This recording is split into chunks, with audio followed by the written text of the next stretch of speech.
नमस्कार साथियों, स्वागत है आप सबका माध्यम व्यूज में। शुरुआत करेंगे सुपरफास्ट खबरों का सिलसिला। मैं हूं रूपक शर्मा।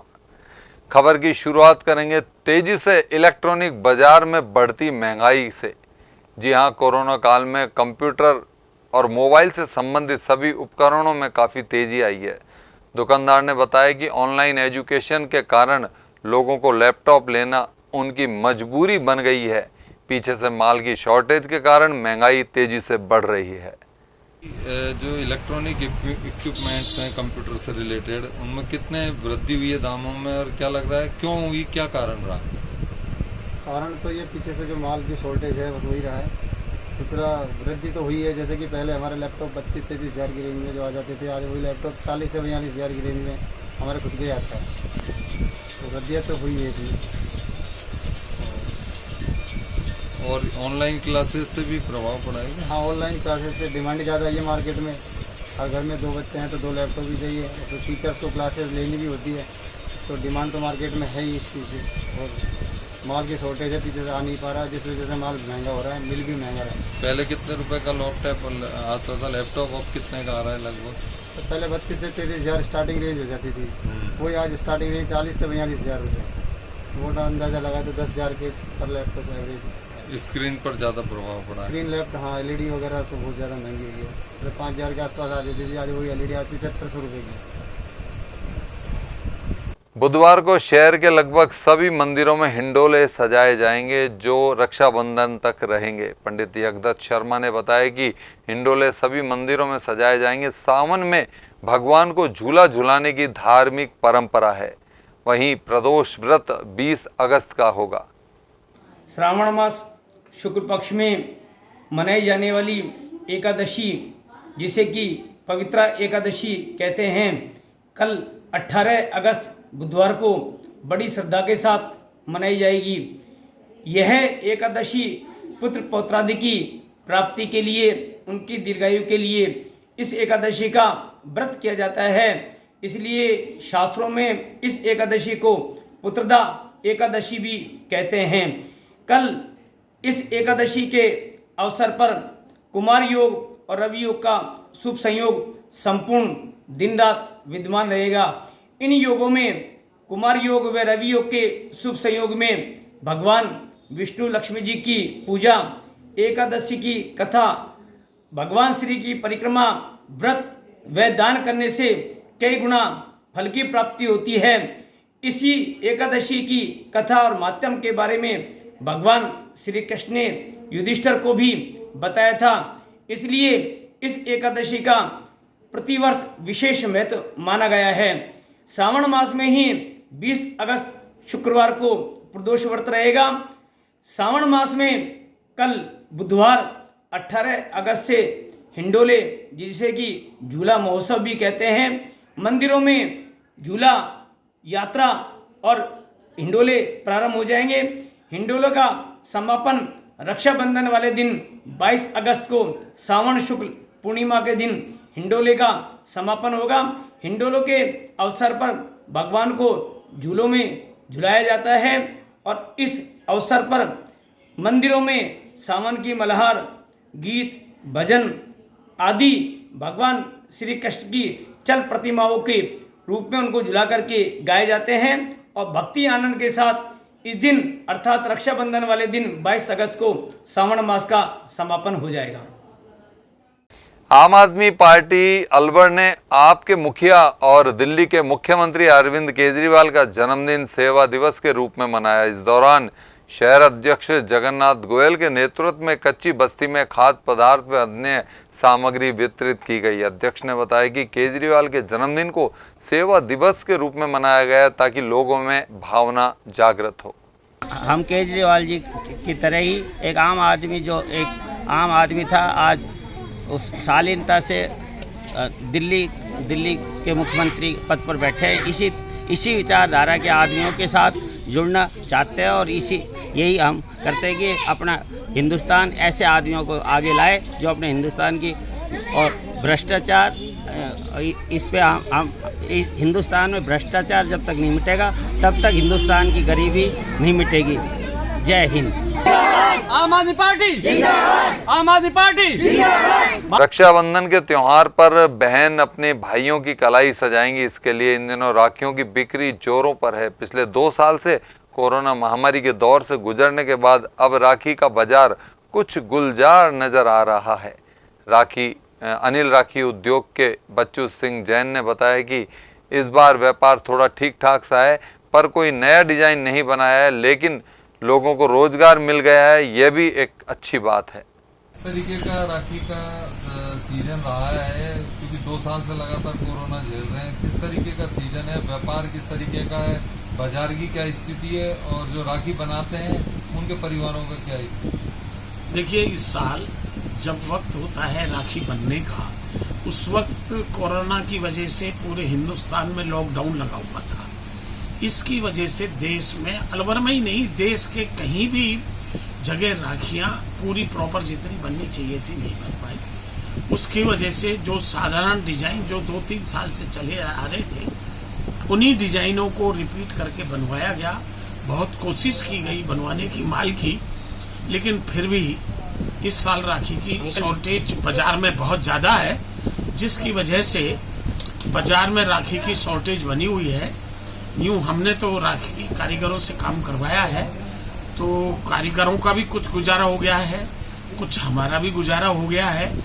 इस साल तो कोरोना हटने के बाद से हमने पूरी अपनी ताकत झोंक दी थी, जिसकी वजह से काम थोड़ा बहुत चल गया है। और ईश्वर की दया से आगे भी अगर ये कोरोना नहीं आया और तीसरी लहर नहीं आई तो दिवाली का सीजन चलेगा, कुछ और काम चलेंगे, तो सब काम हो जाएगा। लेकिन ओवरऑल काम पूरे हिंदुस्तान में राखी का अच्छा रहा है। अलवर में भी अब अच्छा काम चल रहा है, लेकिन नए डिजाइन कुछ भी नहीं बन पाए, और रोजगार भी लोगों को पूरी तरह से प्रॉपरली मिल गया है। इस साल का तो गुजारा हो ही जाएगा, आगे की प्रभु मालिक है। अब वक्त तो चला एक छोटे से ब्रेक का। अलवर वासियों के दिल में अपनी अलग पहचान बना चुके त्रिहान ग्रुप खास आपके लिए लेकर आए हैं नगर विकास न्यास अलवर द्वारा अनुमोदित अलवर की बेहतरीन अफोर्डेबल आवासीय योजना, जिसमें आपके लिए उपलब्ध है सुरक्षित जीवन शैली, वो भी सिर्फ नाम मात्र की कीमतों में। कोई भी मन बनाने से पहले साइट विजिट जरूर करें, क्योंकि फ्लैट की कीमत है सिर्फ 5,15,000 रुपए से शुरू। अलवर भिवाड़ी मेगा हाईवे पर स्थित ये टाउनशिप आपके लिए पूरी तरह से सेफ है, जहां आपको मिलेंगी चौड़ी सड़कें, हरे भरे गार्डन, मंदिर और गुरुद्वारा। तो जल्दी कीजिए, सीमित फ्लैट्स उपलब्ध।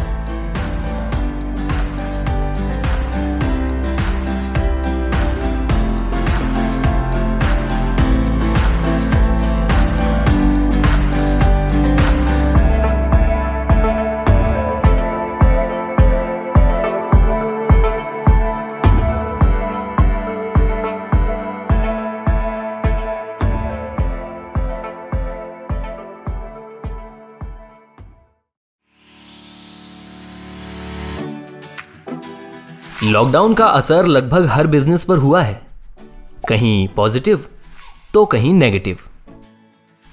इसीलिए पूरी तैयारी करनी होगी। अरिहंत पब्लिसिटी लाया है आपके लिए सभी तरह के एडवर्टाइजिंग सॉल्यूशंस, वो भी मॉडर्न एडवर्टाइजिंग टेक्निक्स के साथ, जो आपको प्रोवाइड करता है outdoor advertising, digital advertising, consultancy, events, PR यानी पब्लिक रिलेशंस। तो आज ही कांटेक्ट करें अरिहंत पब्लिसिटी से और अपने बिजनेस को दें एक नई पहचान। अरिहंत पब्लिसिटी, आपके बिजनेस की फाइनल डेस्टिनेशन।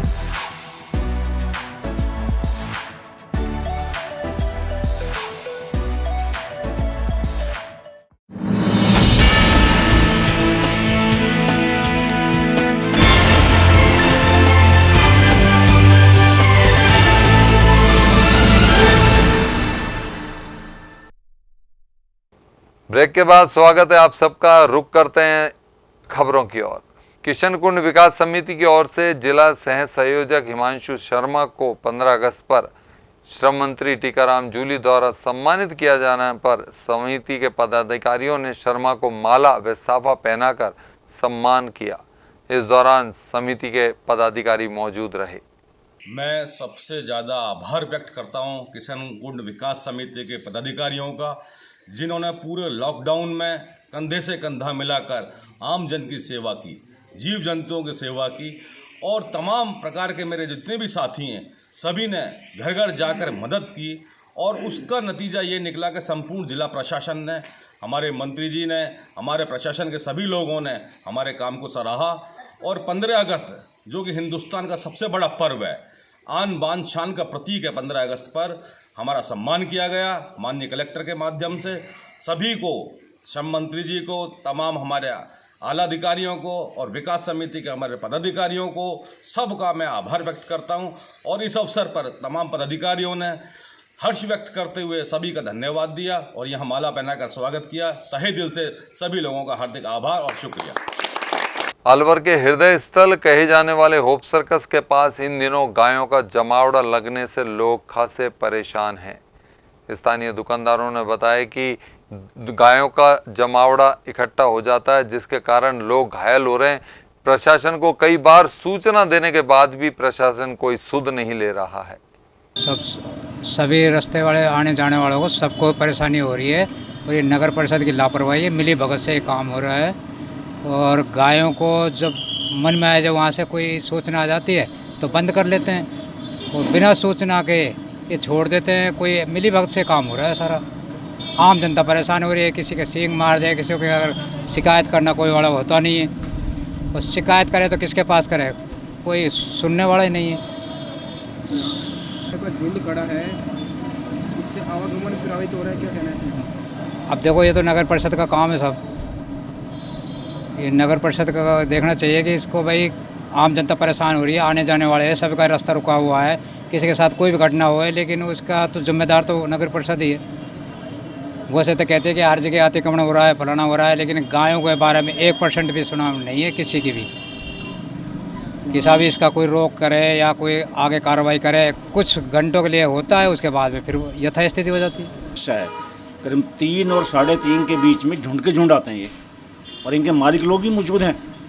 सुनने में जैसा है, उनका दूध निकाल कर इनको बेच देते हैं बाजार में। रोजाना ये दंगे फसाद इनकी वजह से होते हैं। परसों एक आदमी की टांग टूट गई बेचारे की, लड़ते लड़ते उस पर छड़ गई, साइकिल टूट गई उसकी। रोज़मर्रा समस्या ये प्रशासन से कह के समस्या दूर करो जल्दी जल्दी है। जिनके हैं या तो इनको कांजी हाउस में भिजवाओ या उन पर पेनल्टी लगाओ, जिनकी हैं बिना पनिशमेंट या होगा नहीं यार, है ना। तो बाजार वालों की जो समस्याएं ये दूर करवाने में आपका अगर सहयोग मिल जाए तो बहुत बढ़िया बात है। आपको क्या लगता है कि इसमें लापरवाही नगर परिषद की है? पूरी ये अंडर में किसके में आता? नगर परिषद के अंडर में आता ही है। नगर परिषद के पास में बिल्डिंग है, क्या वो देखते नहीं है किस चीज़ को? सारे एम्प्लॉइज दिन में 25 बार गुजरते हैं, यहाँ से 25 बार गुजरते हैं, फिर इसके बावजूद हो रहा है पूरी लापरवाही। सर मेरा नाम है कन्हैयालाल अग्रवाल, मंगला मेडिकल स्टोर से बोल रहा हूँ मैं। वार्ड नंबर 13 की महिलाओं ने मंगलवार को जिला कलेक्टर कक्ष के बाहर धरना देकर पानी की मांग उठाई। पिछले 8 महीनों से पानी के लिए वार्ड के लोग दर दर भटक रहे हैं।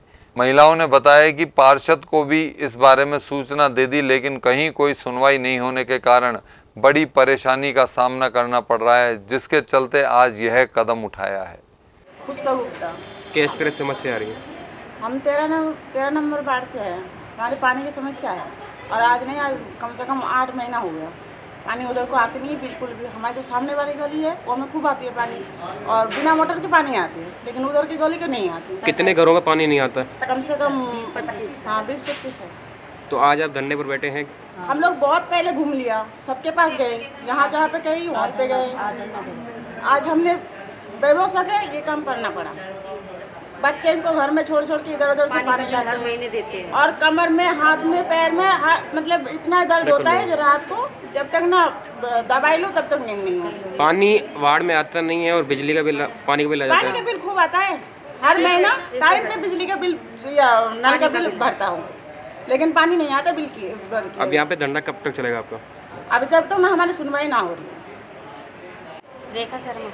क्या प्रॉब्लम आ रही है? जी हमारे 6 महीने से बिल्कुल भी पानी नहीं आ रहा, एक बूंद भी, मतलब सारी परेशानी हो रही पानी से। कौन सा वार्ड है? 13 वार्ड है, मुंशी बाजार तिवाड़ी का कुआ, सामने सरकारी नल है, उसमें गली में बिल्कुल भी पानी नहीं आ रहा है। जल्द कलेक्ट्रेट में क्या करना है? चाहे हम कलेक्टर साहब से भी बातें कर लिए, कलेक्टर साहब भी कोई बोल नहीं दे रहे हमारी बात में। कलेक्टर साहब आते जाते वो समस्या के वो थोड़ा सा दे देते, उसके बाद में हमारे को भगा देते हैं, चल जाते हैं हम लोग। जल्द आए भाग जाते हो, किस तरह से आश्वासन मिलता है और समस्या वो अभी यही बोलते हैं कि आ जाएगा पानी, हम आपकी समस्या दूर करेंगे, लेकिन कुछ भी वो हमारी समस्या हल नहीं होगा। इसकी शिकायत आपने पार्षद को करी? हाँ, पार्षद को भी किए थे, लेकिन पार्षद भी हमारी कोई सुनवाई नहीं कर रहा। किस तरह से वार्ड के पानी नहीं आता है, किस तरह से गुजारा करना पड़ता है, कहाँ से लाते हैं? वो हमारे सरकारी नल में आता है तो एक बाल्टी पानी आती है, तो एक बाल्टी से कुछ भी समस्या हल नहीं होती है। वो शौका बस लेके आते, किसी के पास गाड़ी होती है तो एक दो कैन रख के ले आते हैं, नहीं तो किसी के पास गाड़ी नहीं है तो वो पानी भी नहीं रह जाता है, तो आसपास से कोई एक दो बाल्टियाँ पानी लेके आ जाते हैं, तो उससे भी क्या कुछ भी हल नहीं हो रहा हमारे। कौन सा वार्ड है? 13 वार्ड है। आपका नाम? रेखा। सैनिकों के कल्याण के लिए अब सरकार ने कुछ नए तोहफे दिए हैं। जिला सैनिक कल्याण बोर्ड के अधिकारी कर्नल हिरेंद्र सिंह ने बताया कि सैनिकों के कल्याण के लिए सरकार ने विभिन्न योजनाओं से उन्हें लाभान्वित किया है। जो वीरांगना हैं या शहीदों के परिजन हैं, इनके लिए कोई योजना इस तरीके की जिससे वो लाभान्वित हो सकें? हाँ, सबसे पहले तो जैसे ही सरकार ने कई कदम नए स्टेप्स लिए हैं, जैसे कि समान भत्ता जो वीरांगनाओं को मिलता था या अनमैरिड शहीद के पेरेंट्स को मिलता था, वो पहले 3,000 रुपया प्रति माह होता था, जिसको बढ़ाकर अब 5,000 प्रति माह कर दिया गया है। साथ ही शहीद सैनिकों के आश्रित पेरेंट्स को जो गवर्नमेंट की तरफ से एफडीज कराई जाती थी, जो पहले 3 लाख की कराई जाती थी, उसकी कीमत अब बढ़ाकर 5 लाख की कर दी गई है। साथ ही स्वतंत्रता सेनानियों की जो पेंशन पहले 25,000 दी जाती थी, उसको भी अब बढ़ाकर 50,000 कर दिया गया है। अभी नई इस सरकार ने एक और डिसीजन लिया है कि जिनके भी एनओकेज या डिपेंडेंट्स या विडोज जो कोविड में जिनकी डेथ हुई है, उनको अब नए कैंटीन कार्ड बनवाने के लिए कोई राशि का देय नहीं होगी, वो फ्री में अपना कैंटीन कार्ड कैंटीन से बनवा सकते हैं। साथ ही जो डिमाइस ग्रांट यानी कोई एक्स सर्विसमैन जैसे जिसकी डेथ हो जाती है, तो उसकी डिमाइस पे पहले कैंटीन से 10,000 रुपया मिलता था और उसके रिकॉर्ड से 7,000 रुपया मिलता था, जो अब कैंटीन से तो 10,000 कैंटीन में ही मिलेगा और जो 7,000 रिकॉर्ड से मिलता था वो अब रिकॉर्ड में नहीं जाना पड़ेगा उनके परिवारजनों को, और यहीं स्टेशन हेडक्वार्टर द्वारा देय होगा। साथ ही डिसेबल्ड चिल्ड्रन, अगर 100% डिसेबिलिटी किसी सैनिक के परिवार की होती है तो उसको वेलफेयर फंड से पहले जो 1,000 रुपया प्रति महीना दिया जाता था, उसको भी बढ़ाकर 3,000 रुपया कर दिया गया है। साथ ही जो भी एक्स सर्विसमैन आर्मी, नेवी और एयरफोर्स जिनके बच्चे अभी आर्मी में सेलेक्ट हो गए हैं, एनडीए, आईएमए और ओटीए, तो उनको कोचिंग के लिए डिफेंस मिनिस्ट्री ने निर्णय लिया है कि 15,000 रुपये उनको दे होंगे उनके बच्चों को कोचिंग के लिए, ताकि वो रिटन क्लियर करने के बाद आर्मी, नेवी, एयरफोर्स ज्वाइन कर सकें। साथ ही मैं सभी एक्स सर्विसमैन से कहना चाहूँगा कि जो एजुकेशन ग्रांट इस साल की 2021-22 की जो तारीख तय हुई है, वो एजुकेशन ग्रांट के लिए ऑनलाइन एप्लीकेशन 1 से 9वीं क्लास और 11वीं क्लास की अंतिम तिथि 30 सितंबर 21 है, 10वीं और 12वीं क्लास की तिथि 31 अक्टूबर है, और बीए, बीकॉम, बीएससी की डिग्री में जिन्होंने एडमिशन लेना है और एजुकेशन ग्रांट प्राप्त करनी है तो उसकी अंतिम तिथि 30 नवंबर की है। साथ ही मैं ये भी कहना चाहूँगा सभी एक्स सर्विसमैन से कि जो अपने आईटी रिटर्न्स हैं वो हर एक एक्स सर्विसमैन फिल करें, क्योंकि अगर आप जिस बैंक से, नेशनलाइज्ड बैंक से अपनी पेंशन ड्रॉ कर रहे हैं और साथ ही आईटी रिटर्न भर रहे हैं, तो आपकी डिमाइज या डेथ होने पर आपको 2 गुना या 3 गुना पैसा इंश्योरेंस का ज़्यादा मिलेगा अगर आपने इनकम टैक्स रिटर्न भरा हुआ है। तो इसलिए आप सबसे निवेदन है कि आप अपना इनकम टैक्स रिटर्न भरते रहें। दोस्तों, कोविड अभी गया नहीं है, इसलिए 2 गज दूरी और मास्क है जरूरी। देखते रहिए माध्यम। नमस्कार।